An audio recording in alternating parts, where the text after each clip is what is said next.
What's up, everybody?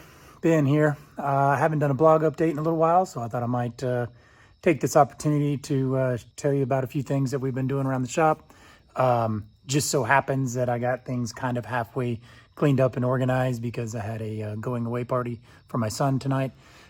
Anyways, I just finished the disassembly and took the body to the body shop on this 97 Tahoe. The chassis is still behind me. And so if you haven't seen that video, check it out. I just posted it like last week sometime. And so let me show you a couple of other things that I haven't showed you. We got some new units, so check this out.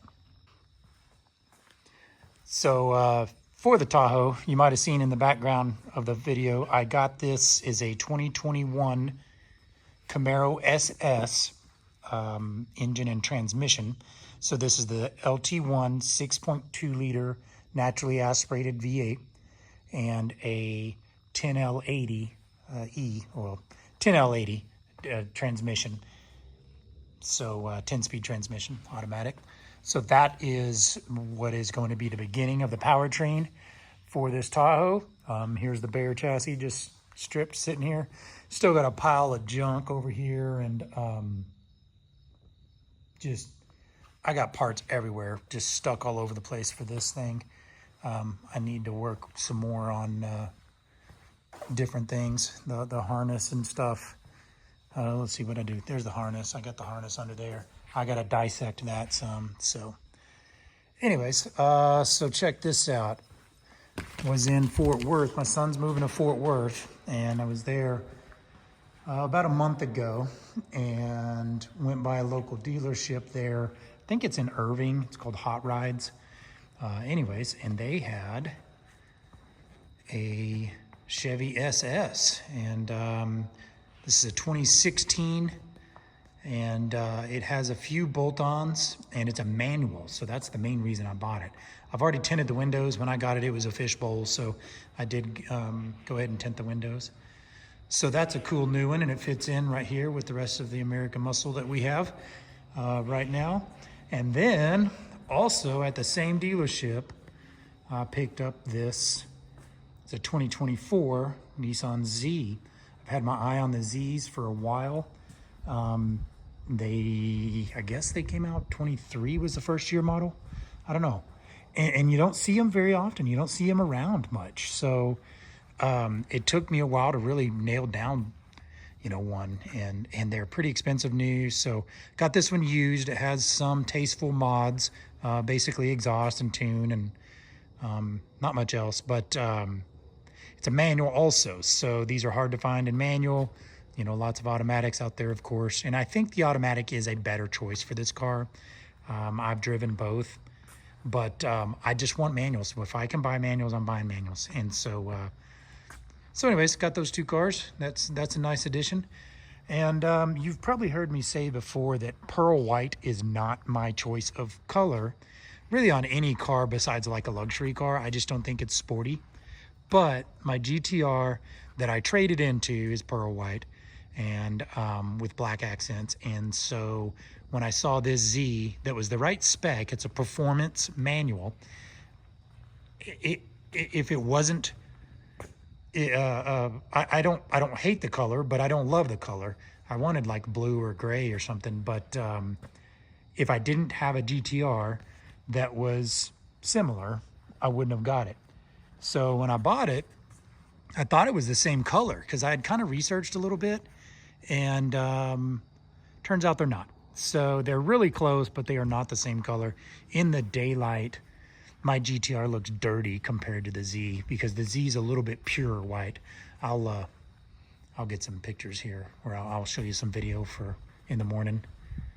So anyways, but it's a cool car, fun to drive. It's nimble. You can tell it's lighter and smaller than most of the other cars that I have. And, it fits in real nice right here next to the GTR. So this does have the red interior. And the red interior on the GTRs, I think it's a little more maroon. It's a little too dark for my taste. So the red interior on the Zs is a little bit brighter red, and I like that. It's sportier, So fun car to drive. So I've been getting some seat time in both of them. This one came with tinted windows. Oh, I've already had the katana blade. So there's a silver piece here that is the shape of a katana blade from the factory. And I've already had that vinyl wrapped in black. And I also had this bottom, the front lip, vinyl wrapped in black, because I was trying to kind of clone my GTR. I really wanted these two to kind of look like twins. So far that's the case, but I'm still shopping for spoiler. The Z spoilers, really the Z market in general, there's not a whole lot of aftermarket for them, but I want to do something different for the spoiler. And if I'm trying to get similar to the GTR, then I need to get some sort of big wang, but I just haven't found one that looks right on the Z yet. So anyways, I will get some better video in the morning of the colors, and pop the hoods and stuff and check it out. Also, while we're talking about the GTR, we just got this back from the shop Houston. Matter of fact, the trip when we dropped this off at the shop Houston, on the way back is when we bought these other two cars. So dropped this off at the shop Houston and got another round of upgrades. They had a special going for a package of, I forget the name of the package, TPR 800 or something like that. But long story short, they pulled the motor. They did upgraded turbos. I went ahead and did radiator and intercooler and some other things as well. Can't really show you much. I'll show you under the hood in the morning. But anyways, this thing's a ripper. It feels good. It's a nice upgrade in power, and pulls all the way to the top end now. Whereas before, it would feel like the factory turbos just kind of ran out of air after you run them pretty hard. The mid-range was strong, but at the upper end of the RPM range, they just kind of ran out of air. So now it just pulls hard all the way to the top. Definitely the fastest car I have, this GTR, and just a blast to drive. So it was nice to get something refreshing out of it. So anyways, I'll come back here in the morning and we'll get some more some more video when we have some light during the day and see those colors.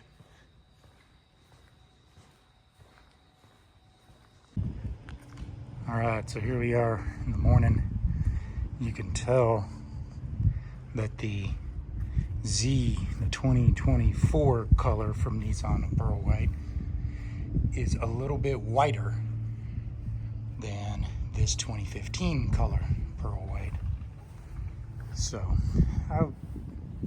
I was disappointed about that, mainly because it makes the GTR look worse in my opinion, but it's slight. It's really only noticeable when you're right next to each other, or when they're right next to each other, and whenever you have the right light. So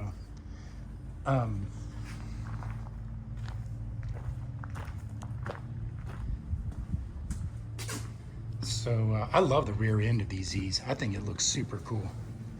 Let me show you under the hood. So this is a twin turbo 3-liter V6. I think it's called the VR30. That is the same basic engine as what's in some Infinitis. I'm not real familiar with it, but it's nice to see that they got turbos back on the Z, since the 350Z and the 370Z did not have turbos. And then here is the GTR. Everything under here looks the same, except my throttle bodies are now powder coated black. Before they weren't, and that was something that the shop Houston did while they had it apart. It's got some updated. Let's see, the E85 is updated. I guess the flex fuel kit, there it is right there. That's the new kit that's from the shop Houston, their internal brand. I forget the name of their internal brand. And then this radiator, you can see the front of it, and it's got an intercooler. Actually, that's the intercooler in the front, I think, and then the radiator's behind it. So we got aftermarket radiator and intercooler. And I just wanted to keep things cool in West Texas. Things are never cold, I'll say that. It's always, everything's hot. So the Z has, like I say, aftermarket exhaust on it already, and a tune to match. I feel like the tune's not quite right. Hey, Queso. What's up, kitty? Oh, yeah? She likes the Z. And so we're probably going to definitely want to do intakes. I feel like we're leaving money, leaving horsepower on the table here with these factory intakes that are pretty restrictive. It actually has two, one on each side. It's kind of neat. And we'll do an E85 kit or flex fuel kit for this as well. I think I'm going to have the Shop Houston do it. They've got some experience with this platform already, and hopefully get some gains. I've heard that these motors are good for 500 wheel horsepower with bolt-ons, and we'll see. It needs it. I like that the car is small and nimble. It feels fine, but it is definitely the slowest car I own right now, and I would like to get more out of it just to give it a little more excitement. So wheels and tires are also kind of a thing I want, but they're also kind of hard to find. It's just the fitment, I think, is a little bit funny, and I'm trying to get some that have the right offset. So, and in here with the SS, like I say, this is the way I purchased it, except for the tinted windows. It does have a LS3 with a 6-speed manual transmission. Don't mind that. Just a little plastic piece there. Kind of funny. So the Chevy SS, most people don't know what it is, and don't even know the name. It's just called a Chevy SS. So this is an Australian car called a Holden. I think it's a Commodore. I'm not 100% sure about that. And it is a General Motors brand that's only in Australia called Holden. They have different badging and things. And so when people bring them, when GM brought this vehicle into the United States market, they just rebadged it as a Chevrolet. And I guess they didn't want to use some other name. It's not an Impala SS. It's not a Monte Carlo SS. It's not any of those other cars, and it's not a Malibu. It's just called Chevrolet SS. So I call it the SS sedan. Like whenever I'm having talks with other hot rod guys, I just call it the SS sedan, and then they normally know what you're talking about. But if you just in casual conversation say Chevy SS or SS, a lot of people assume like a Camaro SS, because the badges are even the same. It's not. It's just called an SS. So this one has 60,000 miles. The main reason I wanted it is, first of all, I saw it in person, and because they're hard to come by, and it's got a manual. These are basically the same drivetrain options as a 5th gen Camaro. So you could get, it's an LS3, the naturally aspirated 6.2 liter, and you could get the 8-speed automatic, which I believe is the 8L80 or 8L90, or you could get the 6-speed manual. And the manuals are, I don't know, maybe 5 or 10% of the production run, so not very many of them that you see in manual.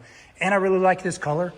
I'm not sure what the name of this blue is. It is different than Riverside blue, like my Camaro Z011LE down there. It's a little bit brighter, but it's not hyper blue, which I think is it's another blue that's available on GM cars. I know Camaros and Corvettes were offered in that, but I'm not sure what it's called. But whatever, I'll figure all those things out. I really don't know a whole lot about SSs, other than I've seen them around and I wanted one. And when I saw the right one, I was gonna get it. 60,000 miles, it's a driver. It does have a few flaws, and the shift knob is one of them. It's like flaking off. I don't know if that's common or if the previous owner just fingered it a lot while they were driving or scratched it. So the dealer promised to get me a replacement shift knob, and they gave me one out of a Camaro SS. So I don't even know if this will fit. If I can make the knob fit, I might try. So, but whatever. I don't really care that much. But it's a little bit dirty. There's been some places where it has gunk that I hate to see. And it has some flaws. So like here's a door ding right there you can see. And it's actually got a few bolt-ons. So long tube headers, full exhaust. I think it might have kept the factory valves. So it does have valved exhaust as a loud and a quiet mode. And the button works to do that still. And it's actually, I think, been lowered. I believe it has some springs or something that they lowered it, I don't know, 1/2 inch, 3/4 of an inch. So I can tell because the ride, it bottoms out in the back if you hit a dip. So it's a noticeable ride quality difference. I'm gonna put on some different wheels and tires. And if that affects or if they rub or if that affects the fitment, then I'm going to probably raise it back up to factory or near factory height. I don't know if there's adjustable coilovers are an option in the aftermarket or what, but so anyways, there you go, 3 pedals, baby. Cool driver. I think it's good to daily drive. And so one of the headlights is foggy also. See, that one is, I wouldn't say it's real clean, but it's clear. And then this one has like some of the haze on it. So I don't know if I need to replace that or if I can do the polish thing. And I don't know why just one of them is that way. It makes me wonder if it was replaced, if this side was replaced for some reason, like maybe it was a collision. The Carfax looked clean, so it's had a few different owners. But as you can see, also the Rotofab intake, the air filter needs to be cleaned. I love that these Rotofabs have the little window on them. That's cool. So I'll get it over to Lone Star horsepower soon once we get the wheels and tires in, and we will swap those, do something with the coilovers if we need to, and then I'd like them to kind of take a look at the tune, give it a little, maybe update the tune for something more dialed in, because I feel like it's less than perfect, but maybe I'm wrong. So anyways, that's it for this video. Just a blog update. I haven't done a blog in months and months, maybe even a year, because I've really just been doing build videos for the Tahoe and the Razor and stuff that we got going on. So if you would like to see any more content about the vehicles we've got going here, or anything else we always got working on, going on, I've got a bunch of off-road vehicles at my Oklahoma shop, in addition to these dirt bikes here. Some of those, not all of those are ours, but some of those are ours. And then like and subscribe. See ya.